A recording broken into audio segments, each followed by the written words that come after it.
we are not surprised. We were sure that they were not. They were hiding a little bit. It was not possible to be slower than last year.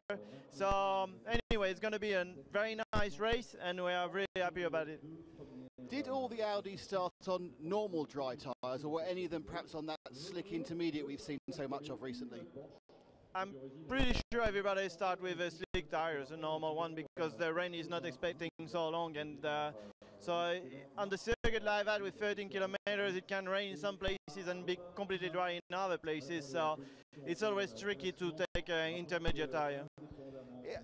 Are your problems, in these conditions, you're relatively not that much faster than Toyota, down to the fact you have problems getting heat in the tyres like this? No, I think we're just pretty safe under braking because it's quite easy to lock the front wheel and difficult to manage sometimes on that kind of condition. And I'm pretty sure that Toyota seems to be on softer tires because under braking they are pushing pretty much. And so let's see. It's a 24-hour race. I mean, it's going to be a great fun. Ben, well, thank you very much. Yeah, it's a good point that Nick makes there about the Audis. They have long been renowned as taking a little time to get particularly heat into the front tyres, and on various iterations of Audi down.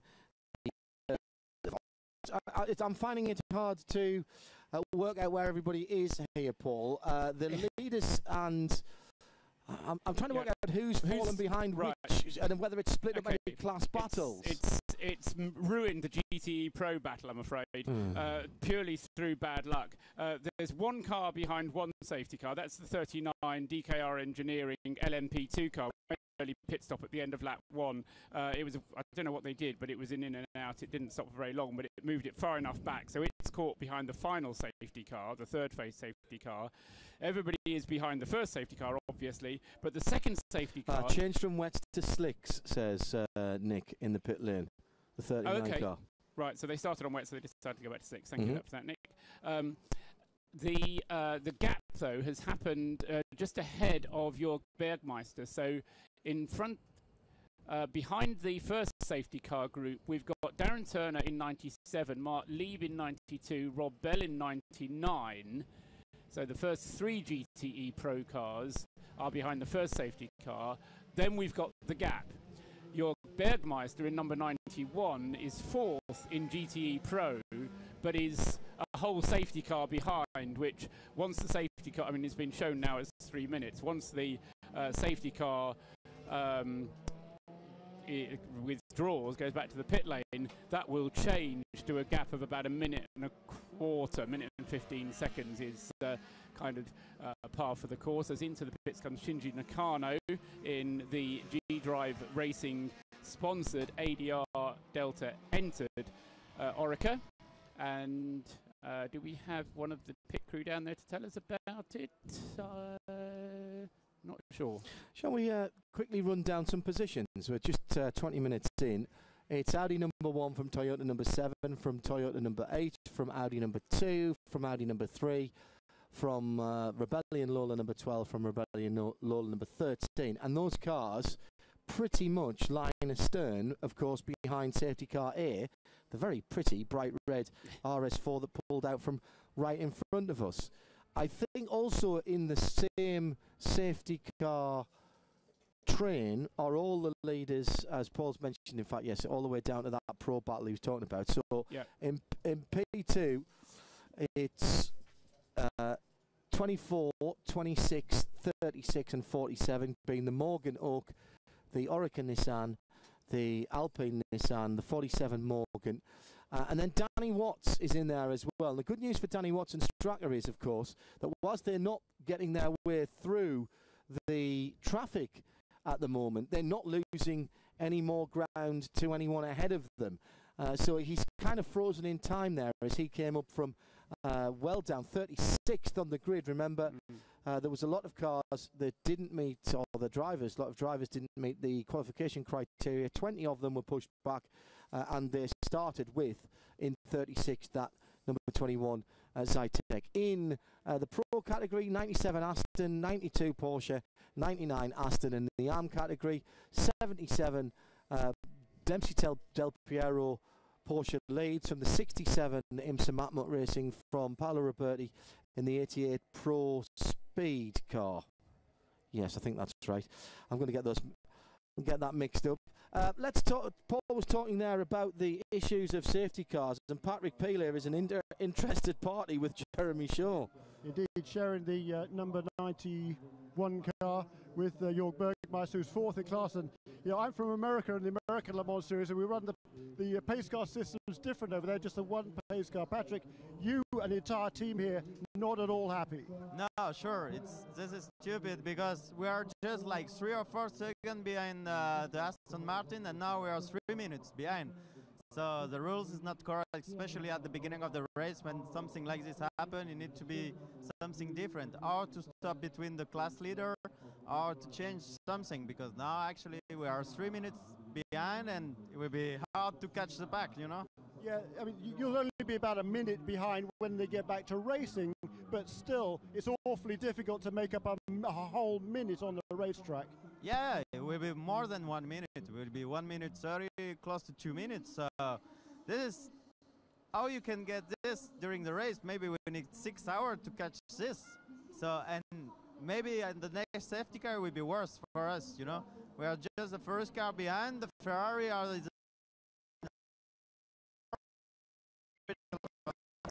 It's crazy. Now, does this topic come up in the drivers' meeting at all? No, we never talk about the actuality to have a safety car in the first 15 minutes. But if it's during the race, this is the rules. I agree. But actually, the race director, he knows the situation. He can say, okay, maybe for this time he can let the GT cars wave by and keep all the cars behind only one safety car. This is possible. It's just to not kill the race after 15 minutes. Have your guys made that call to the race control, asked them to set that record straight? I don't know. It's not my job. There is people who's doing this, but I hope maybe he's listening to you're a Frenchman. Won't they listen to you? Yeah, no, but I hope that. No, actually, this is frustrating. This is racing. This is the rules. I know, is it? But this is really frustrating. But anyway, we're still pushing. Thanks very much, Patrick. I love racing car drivers. It'd be different if they were up the road, wouldn't it? He does have a point, in fairness, and I've often said here that the only thing that's wrong with this safety car situation, I understand it's a big track. Eduardo Freitas actually didn't exercise the option of having 2 safety cars on the track at Spa when the regulation said he could have, because it was more than 7 kilometres around the track. As into the pit lane comes the number 81 Starworks Ferrari. In fact, no, he's coming out again at this point, and that car's had a driver change. Nick Damon? Yeah, I was hopping down to see what was going on. Yeah, out stepped a man with a black helmet, in stepped a man with a coloured helmet, but I'm not quite sure which one's which. Who was in the car? It was Rui Aguas who was in the car, and I bet they put Enzo Potolicchio in it because the silver bronze driver, who is Enzo... it is Rui Aguas in it now. Jason Bright started the car. Yeah, interesting. Right, okay. You're saying that with authority. That's what I've just been told by Jeremy. Fine. But it's Aguas in the car now. Okay. That's fine. for sure, because he's gone through a timing line. Okay. Just going back to my point about the safety car, it's. I know that everybody thinks that safety cars are my cause célèbre, and they have been in the past. But the WEC this year have taken about 2 pages of regulations out and made safety cars much better and done the thing that we often don't do over here in Europe. And as everybody knows, I think it'll be one of the next of our Hindy's little voice bubble stickers from Stickers 4 will be just close the pit lane. That's the first thing that you do, and they do that in WEC races. They don't do it here. Having the 3 safety cars is important to neutralise. There's Les there having a look at the Nissan that is back in the pit lane. Always been in the pits, just that's the Shinji Nakano car which came in. Oh yes, early on. Has now had 6 minutes in the pit. All of all they need to do at the end of the safety car period, as you're coming down to the last lap, is withdraw the 2 other safety cars and let everybody else catch up, and then release everybody together. Yes, I mean, we've got a bit of time, perhaps, to depends how long this safety car period is going to be, but one thing that, as we're hearing from Patrick Pilet there, the race director can allow the safety car to wave certain cars past. The trouble is, once you start waving them past, when do you stop waving them past? A reason for waving them past, possibly, as long as he picks his moment, at an area where they're not doing the work on the circuit, because my little soapbox at the moment is that we've got 3/4 of the track, more than 3/4 of the track, which is perfectly good to go racing on. Correct. And that we're being forced to have no racing at all around the whole track just because there's an incident at Tertre Rouge. Yep. Now, they could wave them past quite easily at one of the other parts of the circuit, or we have some other kind of GPS-managed yellow flag, double yellow flag rule that means they slow down at Tertre Rouge, because that's where the work's going on, and it just seems like a waste of a racetrack. My soapbox. Yeah, the other thing that you were on your soapbox for the other night, and I completely agree with, is drivers not respecting yellow flags and not slowing down. I heard that when I was walking back through the paddock on Thursday night, and there were people looking at me very strangely as I went, absolutely right, Trussers, yes, oh, sorry, hello, yes, bonsoir, bonsoir. No, but you're absolutely right. The marshals, and, you know, we mentioned there at the beginning of the race, marshals are out there. We understand that they give up their time and they put their lives on the line. They don't need racing drivers to be putting their lives at risk even further by not respecting the work they do. I'm sorry, it's disrespectful. Now, into the pit lane has just come one of that's the Murphy prototype that's come in. It's the 48 car going up towards Nick Damon. I think it is. They are doing. They're having a look. It's a peer in. I can't see. I'm a little bit on the way back. So I'm still searching another problem. But they're having a good old peer at the car. They're going to lose one safety car at least. Just having a look at this, because they'll shuffle back one. Drivers run round. They're putting, and it looks like it might be a driver or communication issue. I'll come back to you in a second when I've waddled up there. I wouldn't be surprised if they're putting Mark Patterson in this. You'll tell us, no doubt, Nick, if there is a driver change. The driver change on the 8-star car, the one that we've got on the screen, this is what we're doing on the screen rather than what Jeremy told us, but we have got on the screen confirmed the driver change on the 8-star car from Rui Aguas to Enzo Potolicchio. Now, as I was saying, with a silver bronze driver, he has to drive the car for 4 hours. Now, if you can put him in, and this is going to be a, I don't know, half-hour safety car, we don't know, but you can get some of your bronze-silver driver time out of the way. And if I were at the Murphy Prototypes team, nothing against Mark Patterson, but clearly Brendan Hartley and Karun Chandok in the Murphy Prototypes team are much quicker than Mark Patterson is. So Brendan has brought that Murphy car in, and we'll see what happens after when it comes out. Nick Damon has been researching Murphy Prototypes. Yeah, it's an electrics problem. They're changing the main. They're changing the main. You know, I'll say magnetic Minarelli because that's what I used to use. I'm sure it's made by someone else. The core box is coming out and being swapped. Well, it is magnetic Minarelli. How's that? That's a bit of luck, isn't it? So you could have got away with that there, Nick, if you just hadn't been so honest. Well, you know, so Brendan's sitting in the car, and they have unclipped the first one, and they're clipping up the second one. So obviously there is some erroneous signal somewhere being received. The car seems to have enough pace. This is obviously a painful and a slight loss, but not anything like the loss if they had to do this under good point. green. Yeah.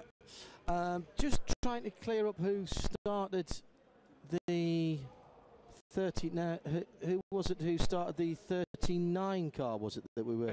No, it was the 8-star car, number 81. 81. Sorry, it is Enzo Potolicchio on that now. Aguas started it according to the sheet. Aguas started it according to who did the fastest time, because it's an AM car, and in P2 and AM, your fastest lap set by the driver who sets the fastest lap in qualifying has to start the car. It's mandatory.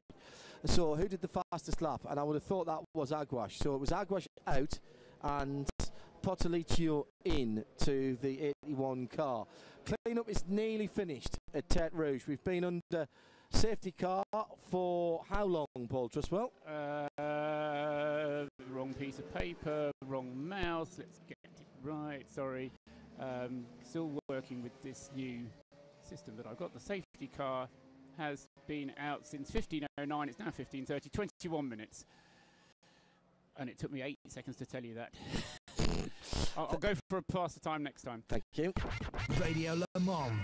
The hourly update powered by Audi TDI. Vorsprung durch Technik.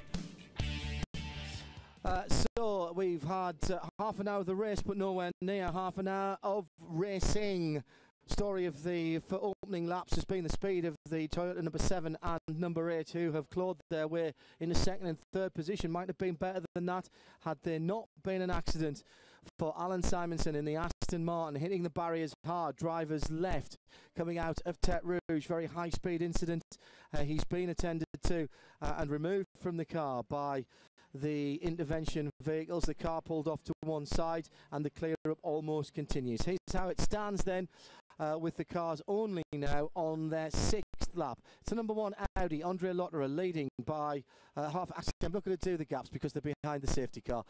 7 Toyota, Nicola Lapierre in 2nd, Ant Davison in the 8 in 3rd position. Audi number 2, Alan McNish in 4th position, and of course the Audis are going to struggle again to get heat away from the safety cars, period. So a real opportunity here for the 2 Toyotas to make hay when they can get heat into their tyres earlier.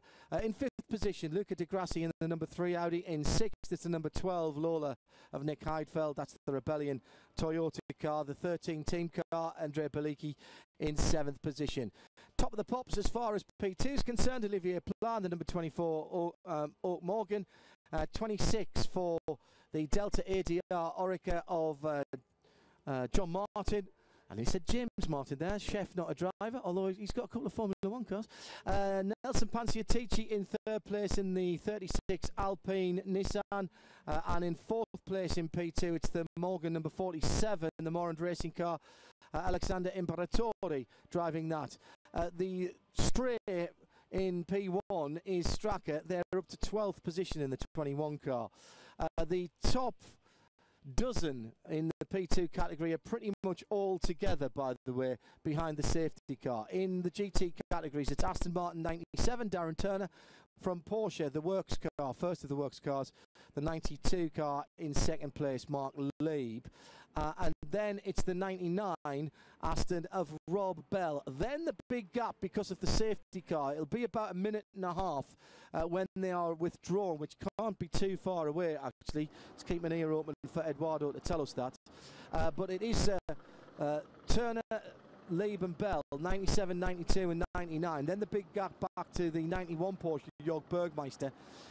And he's got right up his tailpipes Jimmy Bruni and Ollie Gavin, 51 and 74 Ferrari and Chevrolet Corvette. In the AM category, Pat Long leads for Dempsey Del Piero from Wolf Hensler in the 67 IMSA Performance Matmut Porsche, and the Pro Speed car in the number 88 in the 4th position.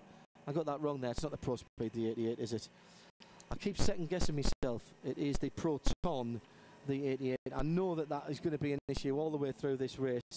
The Proton 88 of Paolo Roberti in 3rd position. That's how it stands. We've had just over half an hour of the race. The clean-up continues at Tete Rouge. We're working on lap number 6 at the moment, and there's an awful lot of damage still on the barriers that needs to be attended to. Radio Le Mans with Audi TDI. Vorsprung durch Technik.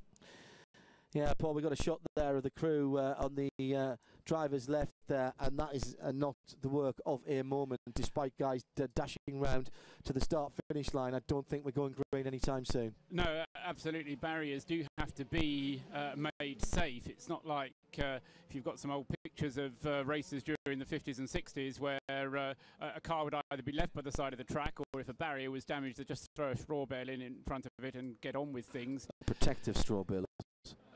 I think it was just a straw bale, to be honest. The farming country that we live in, or not live in, but work in. Can we just nip down to Nick for a moment, who is at pit out end of the powered by Nissan pit lane to give us a... The unit they replaced was giving erroneous, they think, fuel pressure information, spiking and dropping and everything else.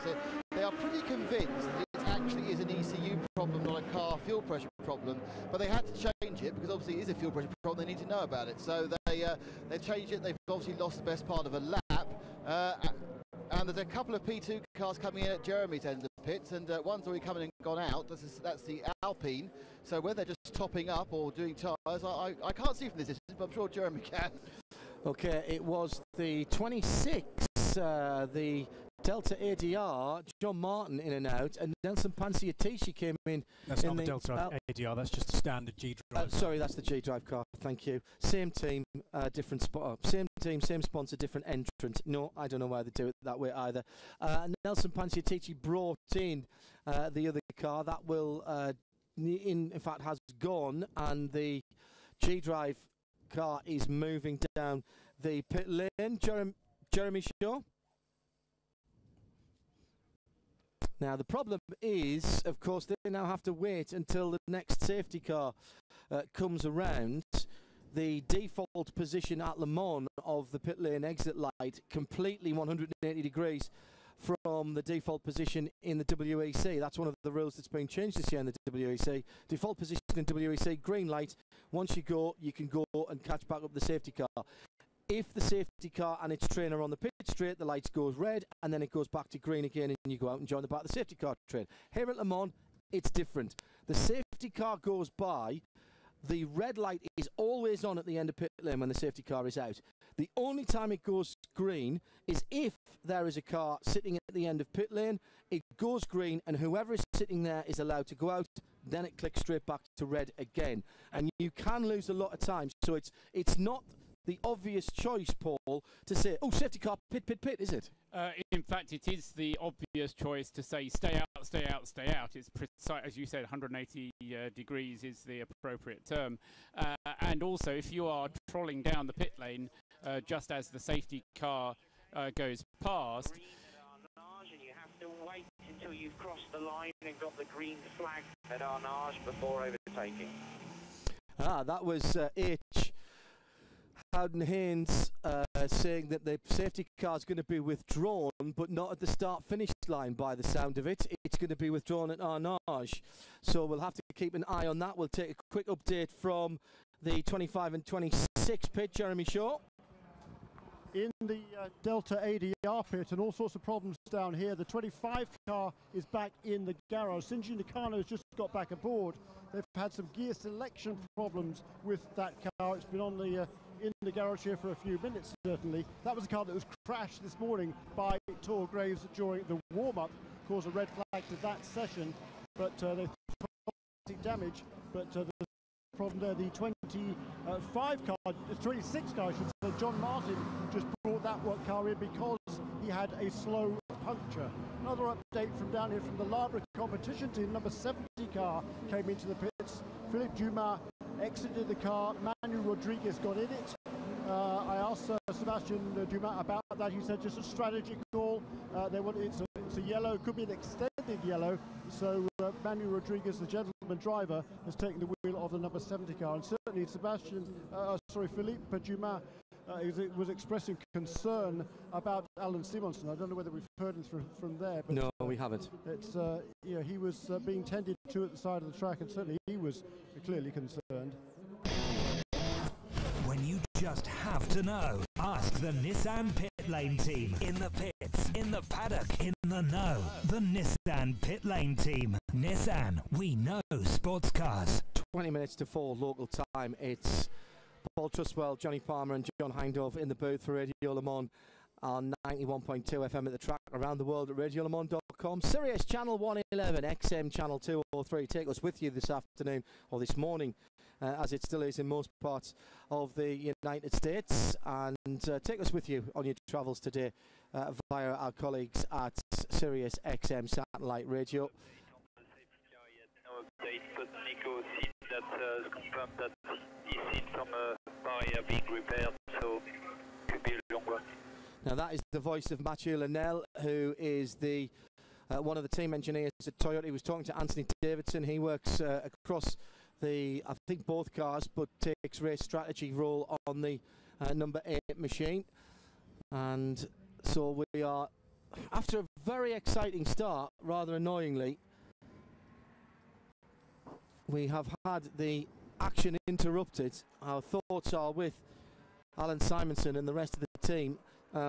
We're not getting updates from the teams at the moment, and you around the world may be also struggling to find out what's going on. The internet services at Le Mans in the TV compound, and I believe in the press room as well, although we can't check that because we can't get in touch with the press room because the internet's down. But I believe the network has gone down here. It's been down for about an hour since, in fact, just over that now, about an hour and 20 minutes. So apologies for that, and apologies if you are trying to follow any of the teams.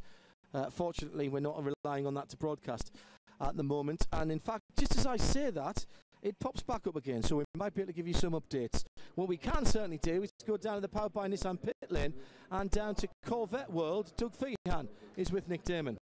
Doug, it's not been the most stellar of weekends for you, and now you've managed to get yourself stuck behind the wrong safety car. It's amazing how sometimes those things work out, but you know what? We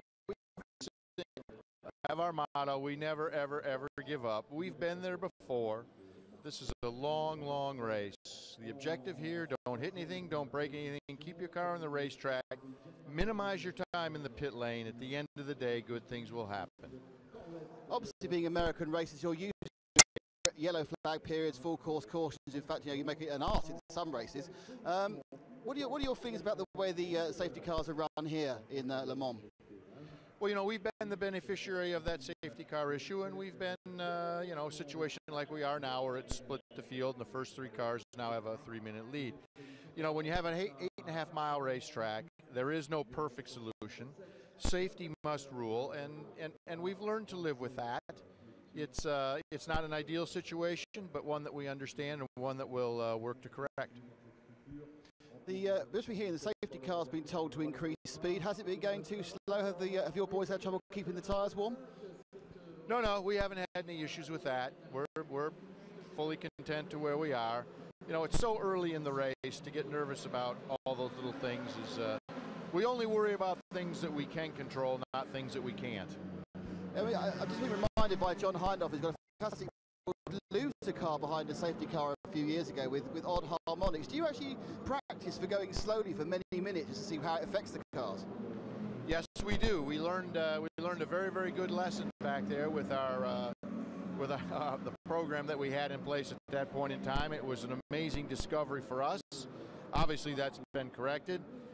Under normal conditions, this is a tremendous opportunity to conserve fuel, conserve tires, conserve brakes, wear and tear on the car.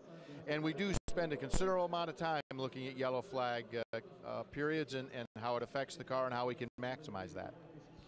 Now, of course, we're here at the Le Mans 24-hour round of the WEC, and of course the seed change in the States next year with the inauguration of the USCR. Are Corvette committed to running the new C7R in the US Series, or will we see you in the WEC perhaps? No, we're fully committed to the United Sports Car Racing program. We're looking forward to that. Obviously, getting back to Daytona, the last time we were at Daytona was 2001, where we emerged the overall winner. That was the last time we raced there, so it'll be a wonderful homecoming for us with the C7. And the series in the U.S. is shaping up to be the best ever. When you look at the iconic tracks that we will be racing on and all the ones that we'll have available to us as the time goes forward, I think that that's a formula for success.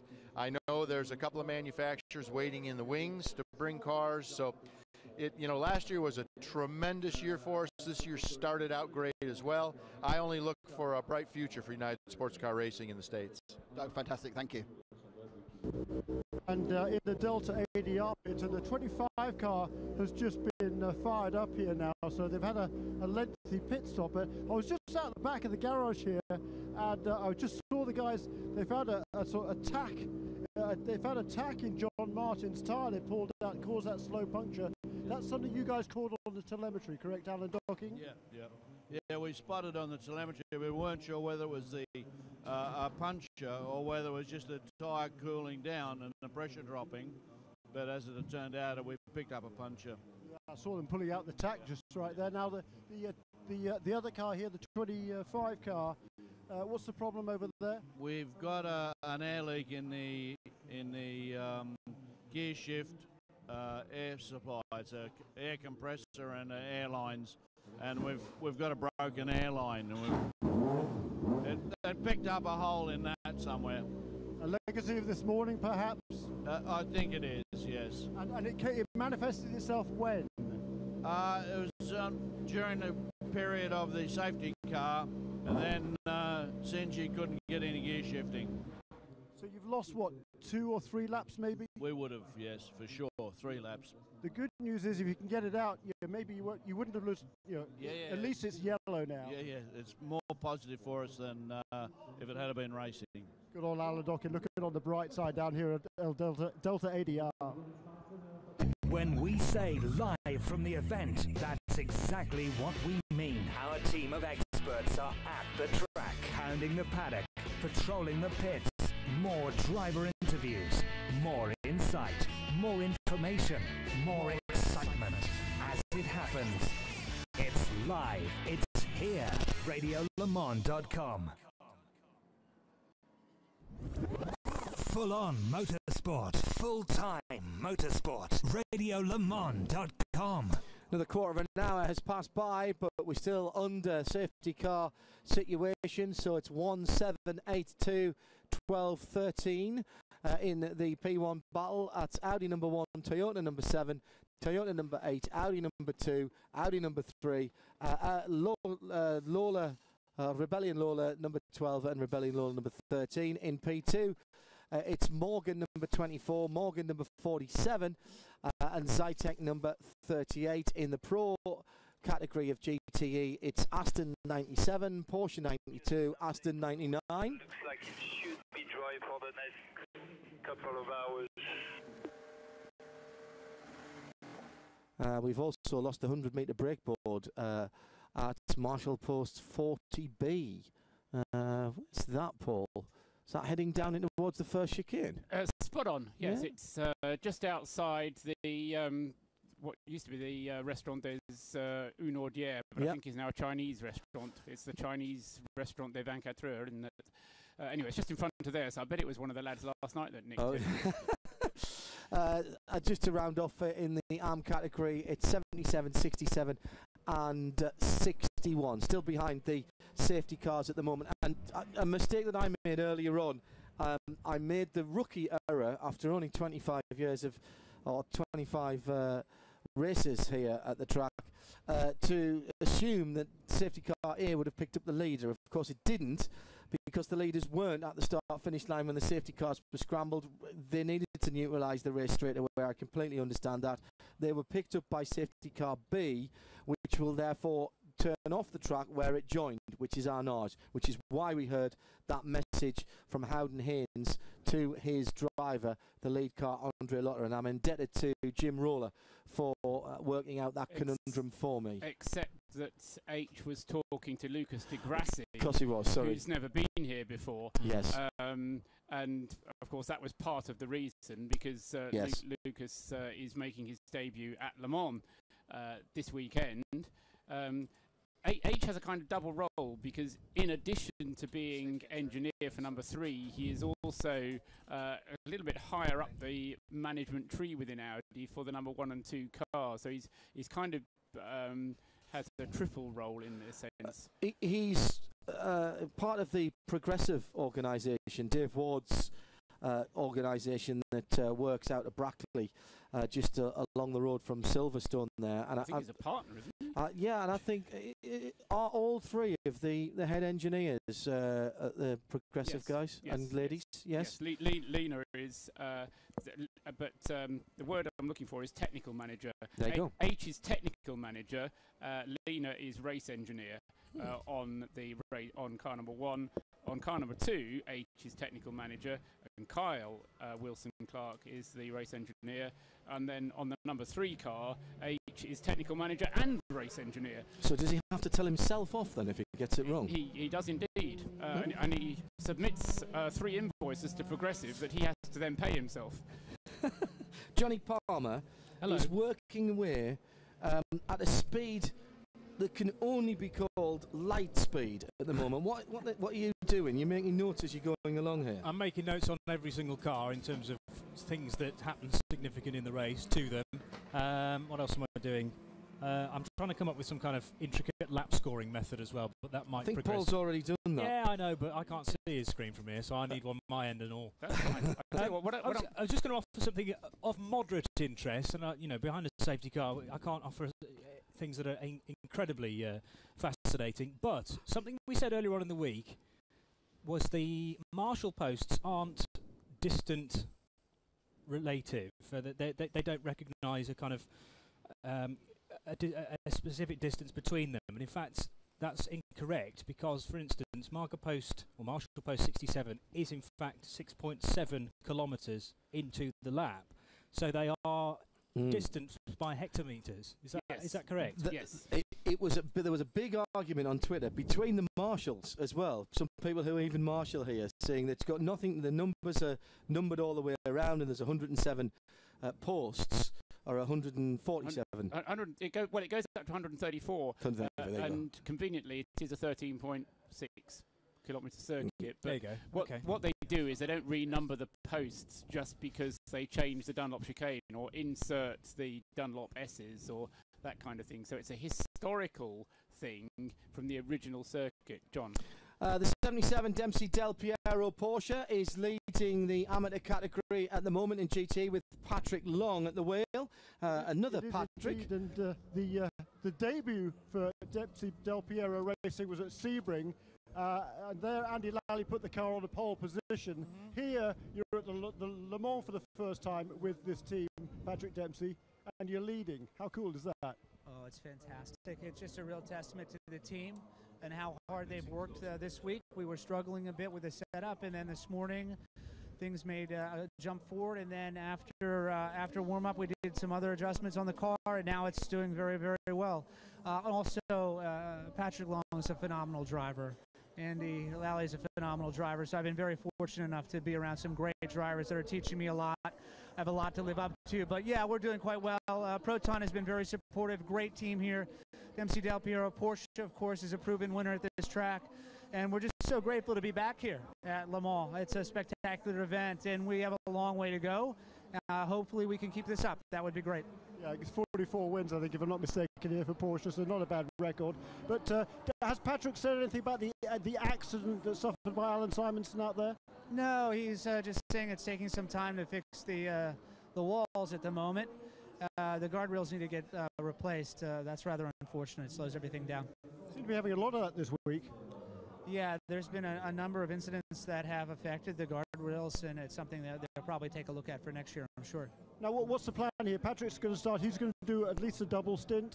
Yeah, I think we're all going to double our first up just to get through the night a little bit faster, and then we'll see where we end up. It seems like the Michelin guys are saying we can double with these tires. Yeah, so good. All looking down here, all going absolutely to plan for Dempsey Del Piero Racing.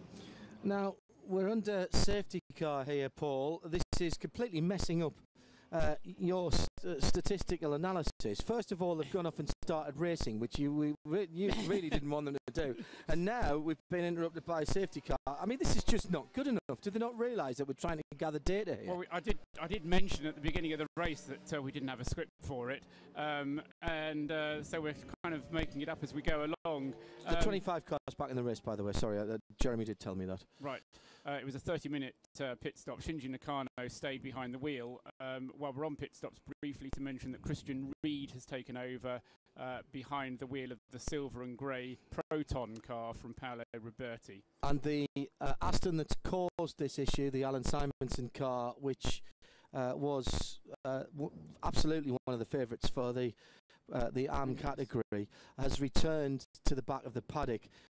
Nothing confirmed yet, but initial reports from dailysportscar.com is that he was conscious. The team are in the truck at the moment in a meeting and don't want to talk at all, as you might imagine.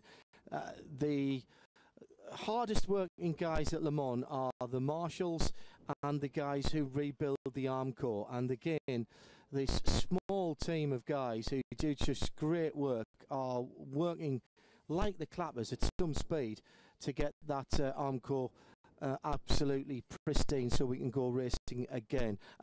We should have been having pit stops shortly, shouldn't we? Well, yes, that was going to be my point. Although, talking about the hardest working people, I think the people who put in this internet connection worked pretty hard on Thursday morning. But yes, we're on lap 9 at the moment, and had we have been racing, I would have been saying the first Audis will be coming in at the end of this lap. Now, the safety car A is going past us at the moment. John told us that the leaders are behind safety car B, which is the next one due around at the moment, and that will be just coming out of our nage at the moment if the leaders are crossing the start-finish line. And we can see from the onboard shot there from Andre Lotterer's car that that's what he's doing, and as he comes across the line, therefore, he will be completing his 9th lap. However, I will be staggered and fall off my chair, which I'm not actually sitting on, if he comes into the pits. I think he'll just carry on round because the fuel saving mode will be on, and having had 7 laps under the safety car, they and having had, of course, will be saving fuel like mad. But what I was hoping the initial laps were going to tell us was whether Toyota has made some kind of strategical choice to run their cars more rapidly and sacrifice fuel consumption. And so I was very interested indeed to see what the Toyota's miles per gallon figures were going to be, or laps per tank was going to be, because I was expecting them to be 12 laps following the addition of the 3 litres. But having seen earlier on, I was saying let's expect them only to come in after 11 laps. But we'll see. But as you said, John, the projections for the moment are kind of being put onto the onto hold. We're pending at the moment. Here comes safety car B then. Number 1, number 7, number 8, number 2, number 3 go through. And you read those from the cars, didn't you, as they went by you? Because we're close enough to see that here. Yes, absolutely. Lovely, lovely being close enough. And you can see it by looking out sideways rather than looking down from above, which is what we used to do when we were in the Tribune. Up here in the Lotus pit in the row of woe, and it certainly was a woe here on Wednesday and Thursday. How much did that whole kerfuffle about the seizure and the return of the parts affect the weekend, James? Well, it didn't make it any easier. We've been up against it a little bit from the beginning. The weather really hasn't helped, but you know, we're making the best with the time that we've had on the track. We focused purely on the race, and Christoph said it was okay at the beginning for what short running we had, and yeah, hopefully it's going to be all right. How much did this car advance since we first saw it at Silverstone a few months ago? I wasn't at Silverstone. The first time I drove was at Spa, and it's come a long way since then. I haven't actually done a lap on slicks here this week, but in the test day we were pretty competitive. So I think aerodynamically it's a good step on what the previous cars were. We just need to get everything right mechanically, and then it should be great. Interesting you say you've not done a dry lap yet. You may not do one because there's rain in the wind. As one of the larger P2 teams, where do you get your weather information from? The sky. No, seriously. We've got so many different bits of information. We decided we're just going to take it from the drivers, and we're just going to take it from looking out the guys on the pit wall and way of communicating.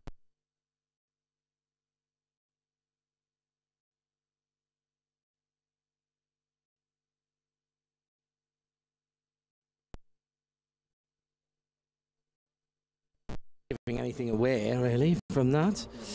Thank you, Nick. Powered by Nissan Pit Lane Team. You're listening to 91.2 Radio Le Mans, around the world on radiolemans.com, of course. Part of our commitment to the World Endurance Championship, and we'll bring you every single race live on radiolemans.com throughout the WEC season in 2013. And whilst we're talking about the World Endurance Championship, the 2 points for pole position achieved by the number 2 car here, it is double points for everything, including the pole position. We talked about that earlier.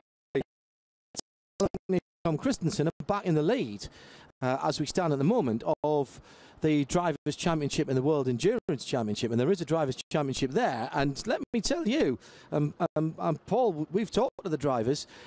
You know, some of these guys have been around for a long time, but it does make a difference to them to have an FIA World Championship hanging over them. And people like, for sure, people like are in the sport.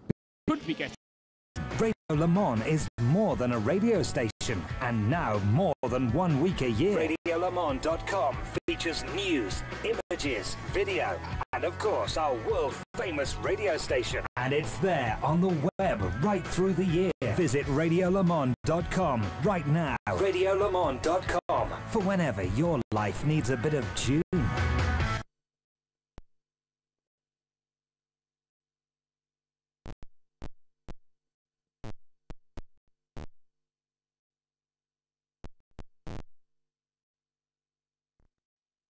FM, safe to assume that the weather may play a part, so let's keep up to date with it. The weather on Radio Le Mans with Triumph, motorcycles, Britain's #1 bike park. Showers possible for the next 3 hours, so for the first couple of 3 hours of the race, as far as the forecast is concerned. There should be no rain over